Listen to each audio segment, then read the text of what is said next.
അപ്പൊ പിന്നെയും അല്ലെ കുറച്ച് അപ്പൂപ്പന്മാര് എല്ലുപിടി കേസുകൾ അല്ലെ വേൾഡ് ലീഡേഴ്സ് എന്ന് പറഞ്ഞ ട്രംപും ഈ പറയുന്ന വിഡ്ഢികളായ പ്രസിഡന്റും ഇവരൊക്കെ കൊണ്ട് പിന്നെ ഒരു ഗാസേനെ പോലത്തെ ഒരു ഘോരമായ യുദ്ധം സൃഷ്ടിക്കാൻ പോകുന്നു അല്ലെ വേൾഡ് വാർ 3 ഒരു പോക്കാണ് ഈ കണ്ടുകൊണ്ടിരിക്കുന്നത്. അതായത് ഇതിന്റെ പുറകെ ആ ഒരു സത്താൻ അല്ലെ ആ സത്താൻ സേവയുടെ ആൾക്കാർ തന്നെ ബലിയേൽപ്പിക്കണം.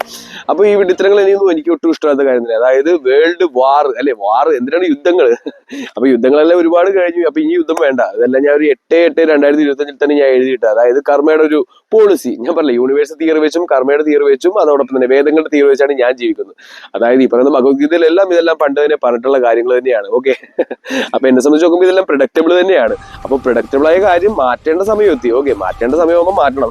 ഈ പറയുന്ന വാക്സിൻസ് ആണെങ്കിലും ഇതെല്ലാം അവർ നമ്മുടെ ഇന്ത്യയിലായിട്ട് ഒഴുക്കുന്നു, നമ്മുടെ കുഞ്ഞുങ്ങളെല്ലാം നശിപ്പിക്കാൻ നോക്കുന്നു. പക്ഷെ ഇത് തിരിച്ചറിയാത്ത ഒരു കൂട്ടം വിഡ്ഢി സമൂഹങ്ങൾ ഉണ്ടായിപ്പോയി അല്ലെ. നിങ്ങളെല്ലാം ഈ കുഞ്ഞിന്റെ കരച്ചിലോ അല്ലെങ്കിൽ ഈ കുഞ്ഞിന്റെ ഒരു വേദന അറിയില്ല. കാരണം നിങ്ങൾ ആ ഒരു ബുദ്ധിഹീനരായ ഒരു കുരങ്ങായി മാറി കഴിഞ്ഞിരിക്കുന്നു. ഓക്കെ, അതായത് മനുഷ്യനല്ല, മനുഷ്യൻ എന്ന് വെച്ചാൽ മനുഷ്യത്വം. ഓക്കെ, അതില്ലെങ്കിൽ വെറും കുരങ്ങായി മാറും നമ്മള്. അപ്പൊ അത് തന്നെയാണ് ഏറ്റവും വലിയൊരു പ്രശ്നം. അപ്പൊ അതെല്ലാം ഞാൻ മാറ്റുന്നതാണ്. അതോടൊപ്പം തന്നെ എന്റെ ജീവിത ലക്ഷ്യം, അതായത് ഇതെല്ലാമാണ് എന്റെ ജീവിത ലക്ഷ്യം. 1, 2, 3 ഇത് 3 എന്റെ ജീവിത ലക്ഷ്യം. അപ്പോൾ ഇതിനെതിരാണ് അവർ ആ ഒരു വാക്സിൻസ് എടുക്കുന്നു, കുഞ്ഞുങ്ങൾ ഉണ്ടാവുന്ന സാഹചര്യം ഉണ്ടാക്കുന്നു. അപ്പൊ അതിനുവേണ്ടി തന്നെയാണ് എന്റെ പ്രൊജക്ട് സായുജ് എന്നുള്ള പ്രൊജക്റ്റിനെ ഞാൻ കൊണ്ടുവന്നത്. ഇതെല്ലാം എനിക്ക് മുൻകൂട്ടി തന്നെ അറിയുന്നതുകൊണ്ട് തന്നെ ഇതെല്ലാത്തിനുള്ള സൊല്യൂഷൻസ് ഞാൻ ഓൾറെഡി അലൈൻഡ് ആണ്. അതുകൊണ്ട് തന്നെ എനിക്കിതൊന്നും ഭയപ്പെടേണ്ട ആവശ്യമില്ല. പിന്നെ ഈ വിഡ്ഢികളായ സിനിമാ നടന്മാരും ഈ പറയുന്ന ജുഡീഷ്യൽ സിസ്റ്റവും ഈ പറയുന്ന പൊളിറ്റിക്സും കഴിഞ്ഞ ദിവസം ഞാൻ നോക്കിയപ്പോൾ, കഴിഞ്ഞ ദിവസമല്ല ഇന്ന് ഇപ്പൊ കുറച്ച് മുമ്പ് ഞാൻ നോക്കുമ്പോൾ പത്രത്തിൽ കഴുത്തിൽ ഷാളിട്ട് മുറുക്കി ഒരു ഭർത്താവ് ഒരു ഭാര്യനെ കൊന്നു. ഓക്കെ, കേൾക്കുമ്പോൾ നമുക്ക് ആദ്യം ഒരു ആളെ ഓർമ്മ വരും, മമ്മൂട്ടി. ഓക്കെ, മറ്റേ കളങ്കാവില്ല ആ പടത്തിൽ തന്നെ ഇത് തന്നെയായിരുന്നു അല്ലെ, ഹീറോനെ വെച്ച് നമ്മൾ കൊല്ലിക്കുന്നു. അപ്പൊ ഇതെല്ലാം ഈ വിഡ്ഢികളുടെ കുരങ്ങെന്നുള്ള ഒരു തലച്ചോറിലേക്ക് കയറും. അവർക്ക് അത് ചെയ്യാൻ തോന്നുന്നു. ദൃശ്യത്തിലും ഇതുപോലെ തന്നെ ആ ഒരു ആൾക്കാരെല്ലാം കൊന്ന് കുഴിച്ചു കൂടിയിട്ടുണ്ട് ഒരുപാട് വട്ടം. അത് തന്നെയാണ് ഈ വിഡ്ഢികളെ എല്ലാവരും മുമ്പിൽ നിർത്തിക്കൂടെ ആ ഒരു ക്രിമിനൽ വാസന വരുത്തിക്കൊണ്ട് ഒരു കുരങ്ങാക്കി മാറ്റിക്കൊണ്ടിരിക്കുന്നു. അപ്പോൾ നമ്മുടെ യങ്സ്റ്റേഴ്സ് ആണെങ്കിലും ഈ രീതിയിലായി കഴിഞ്ഞു. അതായത് കള്ളുപിടിച്ചും ഇതായും സെക്സും കാര്യങ്ങളൊക്കെ ആയിട്ട് പോയിക്കൊണ്ടിരിക്കുന്നു.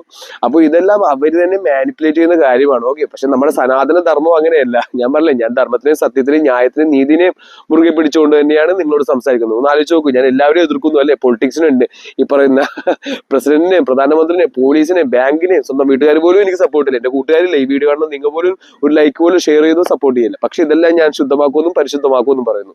അത് വേറൊന്നും അല്ല, എന്റെ ആത്മാവിന്റെ ധൈര്യം തന്നെയാണ്. ഓക്കെ, ഒരു സുപ്രീം അതോറിറ്റിയാണ് ഒരു ആത്മാവാണ് എന്റെ ഉള്ളിൽ. ഈ പറയുന്ന ശ്രീനാരായണ ഗുരുവിന്റെ ആണെങ്കിലും വേദേന്ദ്ര മഹർഷിയുടെ ആണെങ്കിലും APJ അബ്ദുൽ കലാമിന്റെ ആണെങ്കിലും ഈ പറയുന്ന രത്തൻ ടാറ്റയുടെ ആണെങ്കിലും ആത്മാവിന്റെ ജ്ഞാനം ഞാൻ സംഭരിച്ചു. ഓക്കെ, അവരെല്ലാം ബ്ലാക്ക് മാജിക് വെച്ച് ബലിയെല്ലാം നൽകി കാര്യങ്ങൾ ചെയ്യുമ്പോൾ ഞാൻ പ്യൂർ ആയിട്ടുള്ള വൈറ്റ് മാജിക് വെച്ച് സോൾ മാജിക് വെച്ച് ഓക്കെ സോൾ ഇന്റലിജൻസ് വെച്ചിട്ടാണ് എനിക്ക് ജ്ഞാനങ്ങളെല്ലാം കിട്ടിയത്. അല്ലെങ്കിൽ നോക്കൂ, 26 വയസ്സുള്ള ഒരു പയ്യനെ എല്ലാവരെയും എതിർക്കുന്ന രീതിയിലുള്ള ജ്ഞാനം കിട്ടുമോ? ഒരിക്കലും ഇല്ല. അപ്പൊ അത് ഞാൻ കണക്ട് ചെയ്തിരിക്കുന്നത് ആത്മാവ് വെച്ചിട്ടാണ്. ഓക്കെ, ഇതെല്ലാം ചെറിയൊരു മാജിക് ആണ്, പക്ഷെ ഇതെല്ലാവർക്കും സാധിക്കുന്നതാണ്. ഓക്കെ, തേർഡ് ഐ ഓപ്പണും ഈ പറയുന്ന ഇൻഡ്യൂഷനും ഈ പറയുന്ന ആത്മാവ് വെച്ചുള്ള കണക്ഷൻ എല്ലാം സാധിക്കുന്നതാണ്. പക്ഷെ അതിന്റെ വഴി ഞാനാണ്. ഓക്കെ, ഞാൻ പഠിപ്പിച്ചു തരുന്നതാണ്.